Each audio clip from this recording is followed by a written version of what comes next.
देखिए, सबसे पहले तो पाकिस्तान तहरीक-ए-इंसाफ पार्टी के जो नेता हैं, उन्होंने जो सारी चीजें कही है, आपका जो सबसे पहले तो कश्मीर की तरफ ऑब्सेशन है, उसको कृपया करके अभी के लिए साइड रख दें।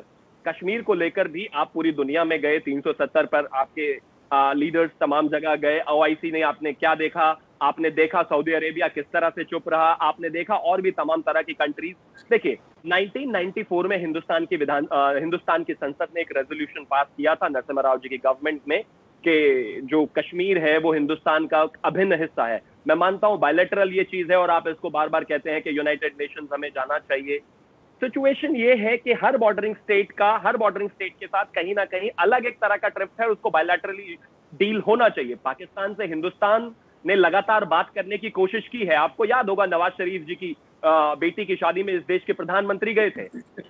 और इसके अलावा भी मैं एक चीज आपको बता देता हूं आरजू जी, सिचुएशन ऐसी है कि अगर मैं आपसे कहूं कि मुझे आपसे दोस्ती करनी है लेकिन खंजर मेरे हाथ में हो, छुरी मेरे हाथ में हो, तो वो दोस्ती नहीं चल सकती। वो जो आतंकवाद है वो छुरी है, जब तक वो साइड से इरेडिकेट नहीं होगा, वहां से नहीं हटेगा, किसी भी तरह की दोस्ती होना पॉसिबल ही नहीं है। आप उसको हटा दीजिए, चीजें अपने आप बेहतर हो जाएंगी। अटल जी ने कहा था कि आप कुछ भी बदल सकते हैं, अपने पड़ोसी नहीं बदल सकते, आप दोस्त भी बदल सकते हैं लेकिन पड़ोसी नहीं बदल सकते। मैं कहता हूं दो मुल्क आगे जाकर बेहतर कर सकते हैं, लेकिन जो सिचुएशन है और आतंकवाद की वजह से जिस तरह से एक ट्रिप पैदा हुआ है इंटरनेशनली, अपने आप में पाकिस्तान से कभी भी सिचुएशन, हम आज भी कहते हैं बात बिल्कुल होनी चाहिए, क्योंकि किसी भी बॉर्डरिंग स्टेट के साथ बात होना ही सबसे बेहतर चीज है।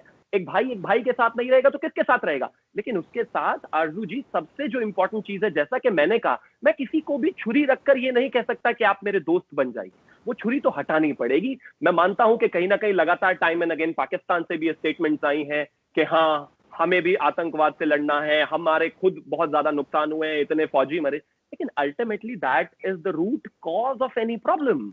अगर जिस दिन वो समाप्त हो जाए तो अपने आप ही चीजें बेहतर हो जाएंगी, क्योंकि कहीं ना कहीं 90s से लेकर और आज तक हिंदुस्तान इंटरनेशनल फोरम पर कहता रहा कि हम आतंकवाद से परेशान है, परेशान है, परेशान है, किसी ने नहीं माना।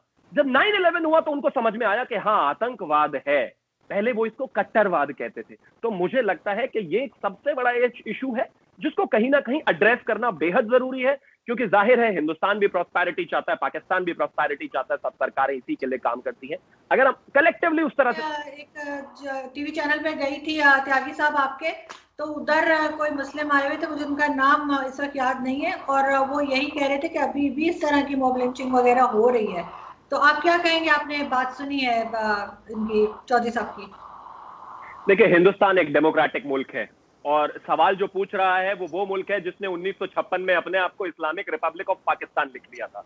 देखिए आयरनी, देखिए 1947 से आरजू इस्लामिक रिपब्लिक ऑफ आरजू पाकिस्तान। काजमी जी, नहीं नहीं, 1956 में सर आपने किया, आप गलत फहमी में। दूसरा, फिर भी मैं आपको इस पर जवाब देता हूं कि हिंदुस्तान एक डेमोक्रेटिक मुल्क है, यहां जी। पर कोर्ट्स हैं, यहां पर प्रोसीडिंग्स हैं, और यहां पर लिंचिंग की जो बात है, मेरे देश में कभी भी धर्म देखकर इस चीज पे लिंचिंग नहीं होती। लेकिन हाँ, मैं मानता हूं कि जहां पर लिंचिंग होती है बेहतर होता, वहां की भी बात होती।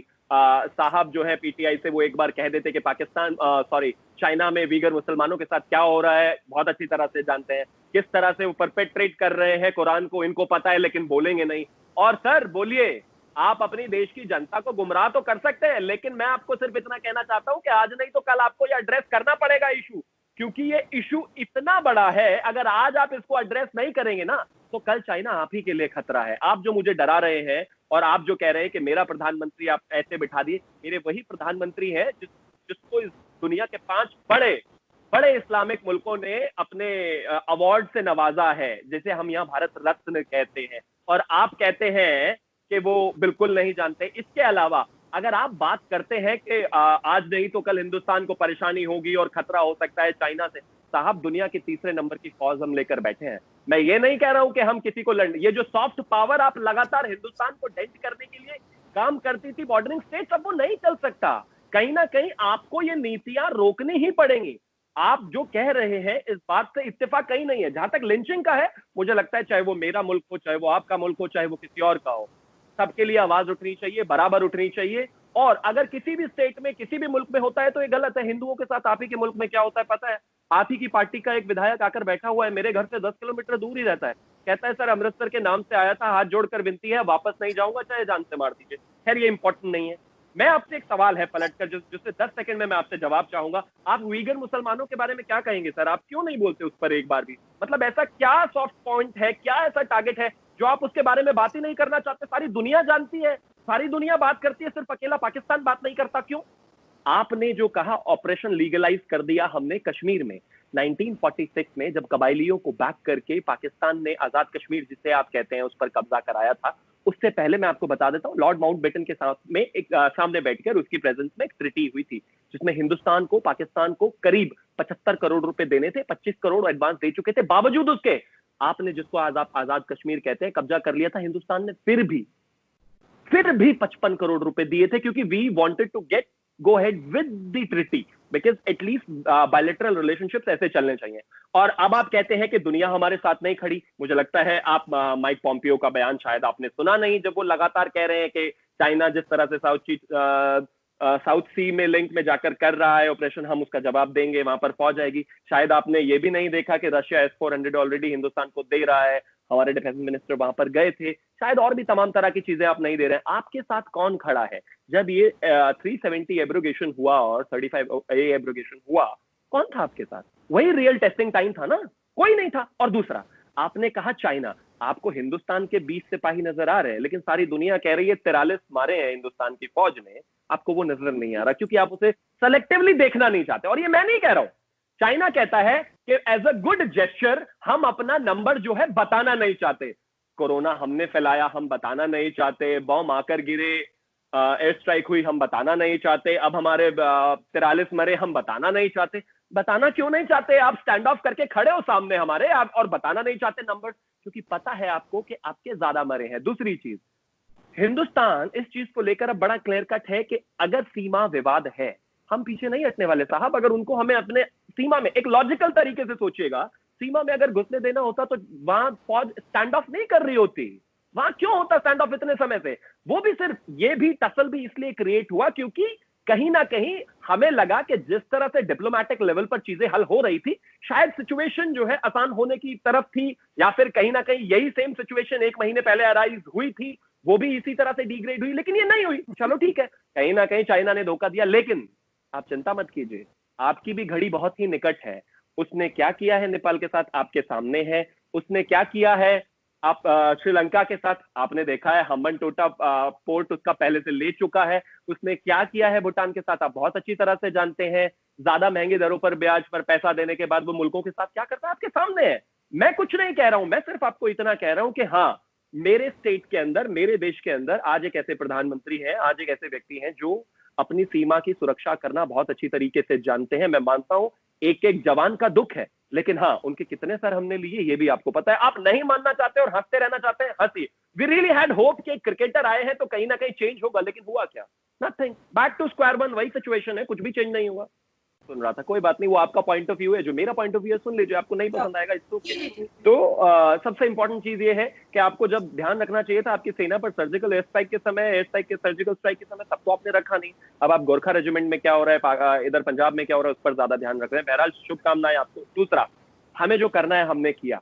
जहां तक मामला कश्मीर का है, हम उसको अपना एक इंटेग्रल पार्ट मानते हैं और वो है भी, और हमने उसमें 370 एब्रोगेशन और 35A एब्रोगेशन कर दी।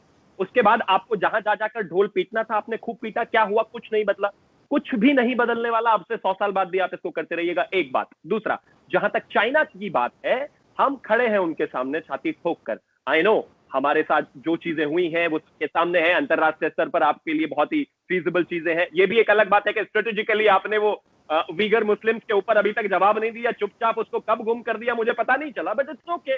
मैं आपकी पॉलिटिकल परेशानी समझ सकता हूं, आप पॉलिटिकल व्यक्ति जरूर है, लेकिन कम से कम एक शब्द तो बोल दीजिए ना। मुसलमान तो सब जगह का मुसलमान होता है। और एक और चीज मैं आपको बताना चाहता हूं, आप जो कहते हैं ना कि मुसलमानों ने 1000 साल तक राज किया, उस राज में आप गुलाम थे, मैं भी था, क्योंकि हिंदुस्तान जब एक था सभी गुलाम थे। वो जो उन्होंने राज किया ना, उनसे आपका कोई संबंध नहीं है, आप यहीं के थे।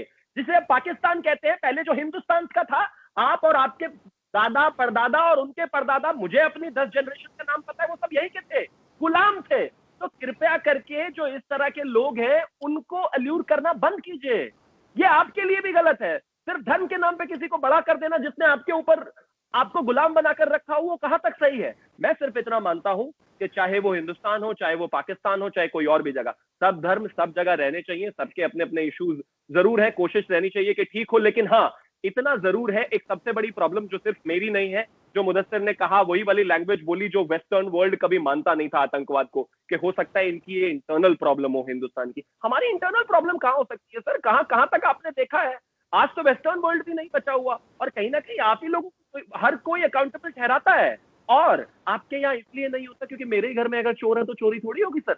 लेकिन हाँ, इतना जरूर है, अगर आप विल के साथ आगे बढ़ेंगे तो हाँ, ये चीज आज नहीं तो कल सुधरेगी। क्योंकि सभी मुल्कों को कहीं ना कहीं, मैं ज्यादा क्रिटिसिज्म में नहीं जाना चाहता, सभी मुल्कों को कहीं ना कहीं एक प्रॉस्परस हैप्पी लाइफ देने की जरूरत है अपनी जनता को। आप भी वही कीजिए, मेरी सरकार भी वही कर रही है। जहां तक बात बॉर्डर सिचुएशंस की है, कहीं ना कहीं ज्यादा बेहतर होगा कि जो आदमी कर्ज देकर कंट्रियां कब्जा लेता है, पोर्ट कब्जा लेता है, उससे दूर रहेंगे तो ज्यादा बेहतर होगा। बाकी आपकी मर्जी।